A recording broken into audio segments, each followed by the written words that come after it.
Hi everyone, it's me, Sharon. Today I decided to do a tutorial because it is Thanksgiving Eve. Happy Thanksgiving Eve.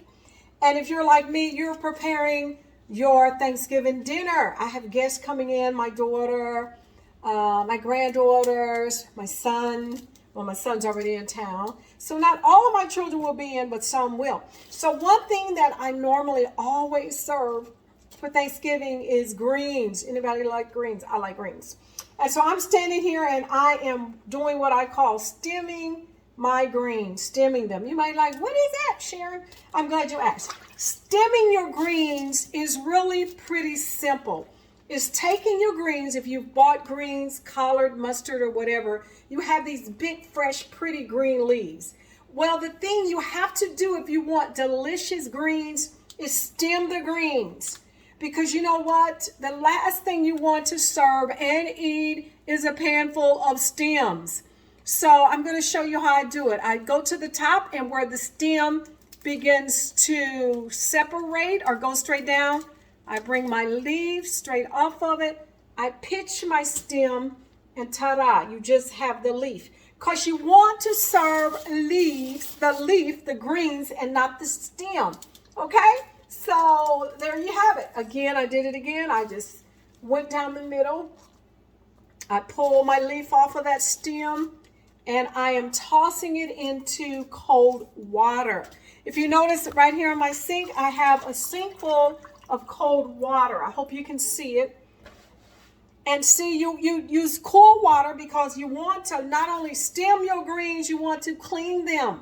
Have you ever ate greens and all of a sudden they were real gritty? It's because they were dirty. And somebody forgot, excuse my bib, what you call this?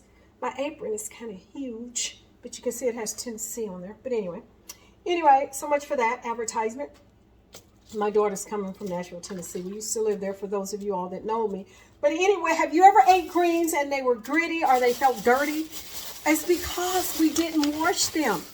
And so it's not enough just to stem your greens, you have to wash them. So I take cold water, because hot water will make your greens wilt. You don't want your greens to wilt. You want them to stay soft and fresh. And you fill your sink with cold water. And not only that, then you want to take salt. Take some salt and sprinkle it quite a bit in your greens. And that's for one or two reasons. Two reasons, I guess, is because first of all, it's going to help clean your greens. Because again, we don't want dirty greens, nasty, gritty, nasty greens. We don't want stemmy greens. No bueno, no good. So we stem our greens. Again, let me show you again how I do it. I just took the stem down, and then you have my leaf. So we do that. Then we clean them. We wash them in cold water with salt. So not only are we cleaning them from dirt, guess what? Fresh greens, if you pull them out of a garden, sometimes they still have the little bugs on them, the little insects that love to eat greens, anything in your garden. And so the last thing you want to serve is gritty, buggy greens. Alrighty? So there you have it. So this is how, again, I am stemming my greens as I prepare them. So again, then I just wash them like that. If you notice, I have some over here. Then I fill my second sink with cold water also. As I'm rinsing these, I fill them again. This one with cold water. And guess what? Then I put salt in it again. So I don't wash it just once. I usually wash it about 3 times.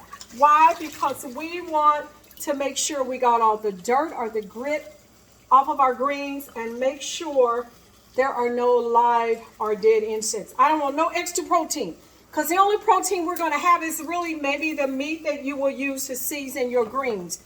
Now what I do, I get a crock pot, and I usually get me some smoked turkey legs or wings. Some you people use smoked ham hocks, and I put them in my crock pot and I cook them in advance. So actually my smoked ham hocks are cooking already. You don't need a lot, because the only reason you have that smoked meat is because it is going to help season your greens. And what I also put in the water where I'm using my smoked meat, I'll put minced garlic in it. I will put onions in it, some minced onion or onion powder. I will put some tenderizer to make sure it's tenderizing the meat and the greens, and that the meat will fall off of the bones into the greens. I put red pepper in there. If you like a kick, want a touch of hotness, or you like a kick to your greens, you want to put that in there also. And so that's how I prep and prepare and do my greens. So in case you didn't know why people do what they do, or why your greens are gritty, or why there's little bugs floating around in your greens, it's because we didn't wash them. So always remember to stem your greens. Again, wash your greens, cool water, salt. Put some salt in your water. Take one side, rinse it again, put salt on it, rinse it again, and bring it back on this side. And after your meat is cooked, probably 5 or 6 hours, however long it takes in the crock pot. And I usually do it on medium, and so I usually do it much earlier. I do it a few hours before I even think about preparing, cleaning my greens. But once the meat is done, you can then begin to put your greens in the crock pot. Now, final thought. One thing about it, now I think I bought like 5 to 6 bushels, maybe a little more. You might think, whoa, Sharon, that's a lot of greens. You look at these big leafy greens, and you look at all these greens in the sink, and you're like, wow, Sharon has a lot of greens. Well, maybe, maybe not, because what happens is you have to remember, when you begin to cook your greens, they're going to simmer and they go down. So you'll have your meat done and the water boiling in the crock pot, and you'll rinse your clean greens. You'll begin to put them in the crock pot, put the lid on them. They'll cook down. You'll put some more in them, put your lid on them. They will cook down. And eventually you'll find out that all of your greens is cooked down. And if the amount it seemed like you had before you cooked your greens is going to be probably, I want to say, a third of that. And I may be exaggerating in that. It might be a fourth. But I'm just telling you, your greens cook down. So, and I'd rather have probably too much than not enough. And so make sure you get an ample amount of bushels of greens to serve your guests. Again, depending on the amount of people that you will be serving, and depending on how much they like greens. But if you cook them right, they will like your greens. And every year they'll say, are you cooking greens? They'll begin to request them. Okay? So, ta-da, I'm going to show you how to stem it one more time. Start right there. Hold that stem. Take that leaf down. Boom. All you have is a stem left, and you have this beautiful leaf that we are going to prepare. So, thank you, thank you, thank you. This was my first tutorial for doing greens, really for doing anything. But I was here alone because my husband ran to the store for me. My son is at work. My grandchildren and my daughter have not made it yet. So I'm here in the kitchen alone. And I wanted to talk to somebody while I do this.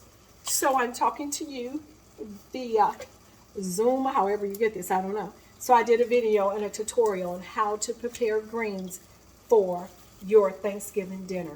So I want to wish everyone have a blessed Thanksgiving.